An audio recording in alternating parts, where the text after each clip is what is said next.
আসসালামু আলাইকুম।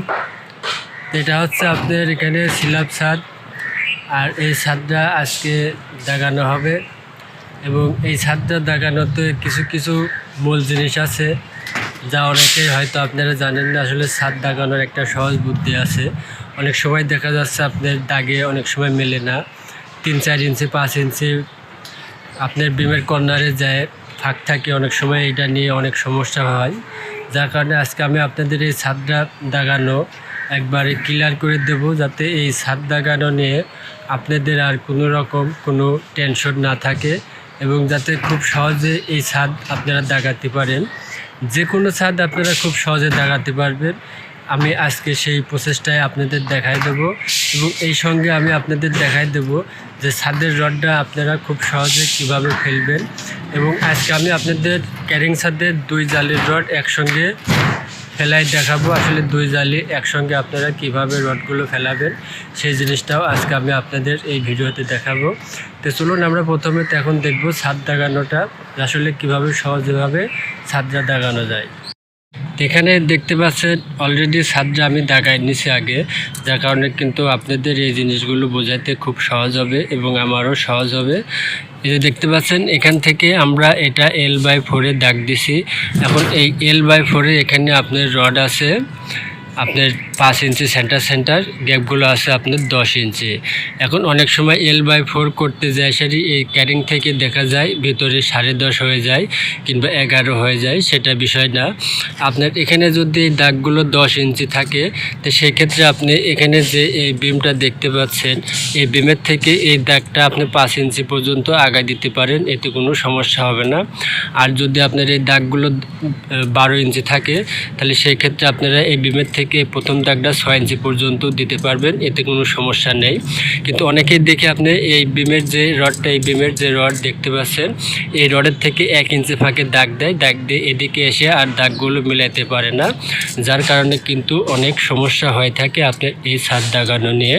তো আমি আপনাদের সাজেস্ট করব, আপনাদের ছাদের রড যদি আপনার 5 ইঞ্চি হয় তাহলে দাগগুলো 10 ইঞ্চি দিতে হবে। তাই এই বিমের থেকে আপনি 5 ইঞ্চি পর্যন্ত আসতে পারেন।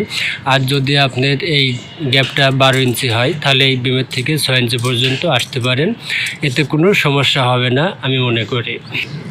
আর এই ছাদের দাগগুলো আপনারা এই দাগগুলো 1/2 ইঞ্চি কম বেশ করতে পারবেন, এতে কোনো সমস্যা নেই। যদি আপনার ড্রয়িংয়ে যদি 5 ইঞ্চি থাকে আপনারা 5.5 করতে পারেন, যদি 6 থাকে 6-এর উপরে আর যাওয়া যাবে না, 6 এবং 5.5 এর মধ্যে আপনাদের রাখতে হবে, তাহলে কিন্তু এই দাগগুলো আপনারা খুব সহজভাবে মেলাতে পারবেন, এতে কোনো সমস্যা নেই। প্রত্যেকটা দাগে কিন্তু দেখেন এভাবে মেলাতে পারেন আপনারা। আপনার ড্রয়িংয়ে যেটা থাকবে আপনি এর থেকে 1/2 ইঞ্চি কমাইতে পারবেন এবং 200টা বাড়াইতে পারবেন। যদি আপনার 6 থাকে 6-এর উপরে আর বাড়াবেন না, যদি 5 থাকে 5-এর উপরে বাড়ানো যায়, 6 থাকলে কমানো যায়। আপনারা এই জিনিসগুলো অবশ্যই মনে রাখবেন, মনে রেখে আপনারা ছাদগুলো দাগাবেন, তাহলে আপনাদের ছাদ দাগানোটা সঠিক হবে। আশা করি অবশ্যই আপনারা ছাদ দাগানো সম্বন্ধে ক্লিয়ার হতে পারছেন। তো এখানে দেখতে পাচ্ছেন আপনারা যে ছাদে রড বিছানো হচ্ছে। আজকে আমি আপনাদের এই ছাদের রড ফেলানোটা দেখাবো খুব সহজভাবে এবং এটা হবে আপনার ক্যারিং ছাদ। তো যেহেতু এটা কনসিল বিমের ক্যারিং ছাদ, তো এটা আমি আজকে 2 জালির রড একসঙ্গে দেব। আর এই 2 জালির রড একসঙ্গে দিয়ে পরবর্তী এই ছাদটা বাঁধবো। তা আপনাদের আমি আজকে এই 2 জালি একসঙ্গে কিভাবে রড ফেলাবেন স্টেপ বাই স্টেপ সেই জিনিসটাই দেখাবো ক্লিয়ারভাবে, যাতে আপনারাও খুব সহজভাবে এই ছাদের রড 2 জালি একসঙ্গে ফেলাইতে পারেন, যাতে কোনো সমস্যা না হয়। চেষ্টা করব ক্লিয়ারভাবে দেখানোর জন্য। আশা করি আপনারা পুরো ভিডিওটা কন্টিনিউ করবেন, তাহলে আপনারা ছাদের রড বিছানোটা একবার A to Z সম্পূর্ণ ক্লিয়ারভাবে বুঝতে পারবেন এবং শিখতেও পারবেন।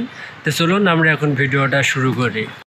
তো বরাবরের মতো প্রথমে যে কাজটা আপনাকে করতে হবে, আপনার রুমের যেদিকে শর্ট এবং যেদিকে ছোট সেদিকের রডগুলো আপনাকে আগে মেন রড হিসাবে প্রত্যেকটা দাগে দাগে রডগুলো ফেলতে হবে। যেমন আমাদের দেখতে পাচ্ছেন এই যে এই পাশটা হচ্ছে ছোট, প্রত্যেকটা রুমেরই এই পাশটা ছোট। আমরা কিন্তু আগে এই দিকের এই যে মেন রডটা দিয়ে দিচ্ছি দেখতে পাচ্ছেন, আর এই মেন রডটা কিন্তু আপনাকে প্রত্যেক দাগে দাগে দিয়ে দিতে হবে। এইভাবে আপনারা প্রত্যেক দাগে দাগে মেন রডগুলো দিয়ে দেবেন। এরপরে আপনারা এই দিকের এই বাইন্ডারগুলো এই দাগে দাগে দিয়ে দেবেন। এই যে ক্যারিংয়ের দাগ দেখতে পাচ্ছেন, এই ক্যারিংয়ের দাগটা বাদ রেখে আপনারা এই রডগুলো দিয়ে দেবেন। দেওয়ার পরে এর উপর এই যে দেখতে পাচ্ছেন আপনাদের যতগুলো দাগ থাকে এই রডগুলো দিবেন। আর এই রডগুলো দেওয়ার কারণ হচ্ছে পাঁচটা।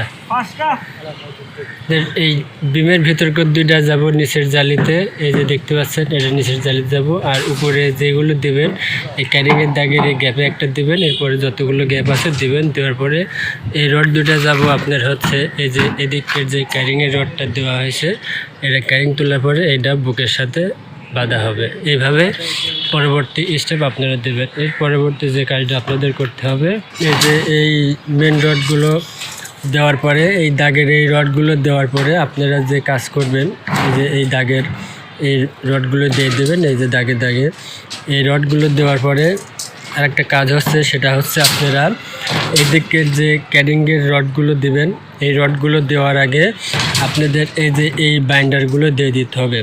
তো এই বাইন্ডারগুলো কোত্থেকে দিবেন, এই বাইন্ডারগুলো আপনারা দিবেন এই যে রুমের যে ক্যারিংয়ের দাগ আছে দেখতে পাচ্ছেন, এই ক্যারিংয়ের দাগ এবং এই দিকের যে দাগ, এই গ্যাপে গ্যাপে আপনাকে এই বাইন্ডারগুলো দিতে হবে। এবং এই বাইন্ডারগুলো আপনারা প্রত্যেকটা দাগে দাগে দিবেন। যেমন এখানে দিতে হবে, এই দেখতে পাচ্ছেন এখান থেকে এই জায়গায় দিতে হবে। এই বাইন্ডারগুলো দেওয়ার পর আপনারা এই দিকের যখন ক্যারিংয়ের রডগুলো দিয়ে দেবেন তখন আপনাদের ছাদের সম্পূর্ণ রড দেওয়া কিন্তু শেষ হয়ে যাবে। আর অনেক সময় বারান্দার রডগুলো নিয়ে অনেক সমস্যা হয়, যেমনটা আমি আপনাদের একটু দেখাই। এখানে দেখতে পাচ্ছেন এটা বারান্দা, তো এই বারান্দার দেখুন এই পাশে বিম আছে, আবার দেখুন এই পাশেও আপনার বিম গেছে। তো আপনার এই বিমের থেকে এই বিমের দূরত্বটা কিন্তু বেশি, অনেক বেশি। আর এই বিম থেকে কিন্তু আপনার এই জায়গাটা কম। তো সেই ক্ষেত্রে আপনারা এই দিকের এই দাগের রডগুলো দেওয়ার পরে আপনারা এই দিকের এই রডগুলো দেবেন। যেমনটা এখানে দেওয়া হয়েছে দেখতে পাচ্ছেন, এটা হচ্ছে আপনার উপরকর রড আর এটা হচ্ছে আপনার নিচের মেন রড। তো এইভাবে আপনারা বারান্দার রডগুলো দেবেন। আর ছাদের রড দেওয়া প্রায় শেষ। এখন আমরা এই যে বাইন্ডারগুলো দেব, যেমনটা আমরা এদিকে দিছি বাইন্ডারগুলো। এখন এই রুমটা আছে, এই রুমটার বাইন্ডারগুলো দেওয়ার পরে আমরা এই দিকের এই লম্বা যে মাপটা আছে লম্বা, এই লম্বার ক্যারিংয়ের রডগুলো দিয়ে দেবো। দেওয়ার পরে কিন্তু আমাদের দুই জালির রড একসঙ্গে দেওয়া শেষ হয়ে যাবে। তাই এর পরবর্তী আমরা ছাদটা যখন বাঁধবো তখন আপনারা হয়তো বুঝতে পারবেন যে আসলে দুই জালির রড একসঙ্গে দেওয়ার পরে ছাদটা কত সুন্দরভাবে বাঁধা যায় এবং কত দ্রুত বাঁধা যায়, সেটাও আমি আপনাদের দেখাবো ইনশাল্লাহ। যে দেখতে পাচ্ছেন ছাদ কমপ্লিট বাঁধা হয়ে গেছে। তা আপনারা এইভাবে দুই জালির রড একসঙ্গে দিয়ে ছাদ বাঁধার ট্রাই করবেন, ইনশাল্লাহ কমপ্লিট হয়ে যাবে। এতে কোনো সমস্যা নেই, একবারে 100% ওকে এবং ক্লিয়ার। আমরা ছাদ দাগানোর দেখলাম এবং ছাদের রড বিছানোর দেখলাম। তা আজকে আমরা আবার নতুন করে যে ছাদের টপ রডটা আছে সেটা দেখব। আসলে এই ছাদের টপ রড নিয়ে অনেকেই অনেক রকম মন্তব্য করেন, আসলে টপ রডটা যেমন খুশি তেমনভাবে দেওয়া যায়। আসলে কিন্তু সেটা সঠিক না। টপ রড দেওয়ার কিছু কারণ আছে এবং কিছু নিয়ম আছে, সেই নিয়মগুলোই আমি আজকে আপনাদের এই ভিডিওর মাধ্যমে দেখাবো, যাতে আপনারা একটি ভিডিওতে ছাদ দাগানো, ছাদের রড বিছানো, টপ রড এবং আমি আজকে সিঁড়িও দেখাবো আপনাদের, যাতে প্রত্যেকটা বিষয় আপনারা সম্পূর্ণটা একটা ভিডিওর মাধ্যমে পেয়ে যান। সেটাই আমি আজকে এই ভিডিওতে আপনাদের দিচ্ছি। তো চলুন আমরা এখন টপ রডগুলো দেখি যে আসলে ছাদের টপ রডগুলো কীভাবে দিতে হবে এবং টপ রডের আসলে নিয়ম কী। তো আপনারা এখানে এই যে দেখতে পাচ্ছেন যে টপ রডগুলো বাঁধা হয়েছে, এই যে দেখতে পাচ্ছেন যে টপ রডগুলো এখানে দেওয়া হয়েছে, এগুলো হচ্ছে এক্সট্রা টপ বলা হয়। তো এই এক্সট্রা টপ নিয়ে কিন্তু অনেক রকমের মন্তব্য থাকে, এক একজন এক এক সিস্টেমে দিয়ে থাকে। আসলে যে টপ রড এটা কোনো কাজের না। আসলে টপ রড যদি কোনো কাজেরই না হয় তাহলে কিন্তু টপ রড প্রত্যেকটা গ্যাপে 2টা এবং 10 মিলি 12 মিলি সমস্ত কিছু মিশায় ইঞ্জিনিয়ারেরা টপ রডগুলো দিত না। তো এখানে আপনারা যে টপ রডগুলো দেখতে পাচ্ছেন এটা হচ্ছে আপনার যেভাবে সিস্টেমে দেওয়া আছে, এই যে দেখতে পাচ্ছেন এটা হচ্ছে ক্যারিং, এখান থেকে উঠছে ক্যারিং।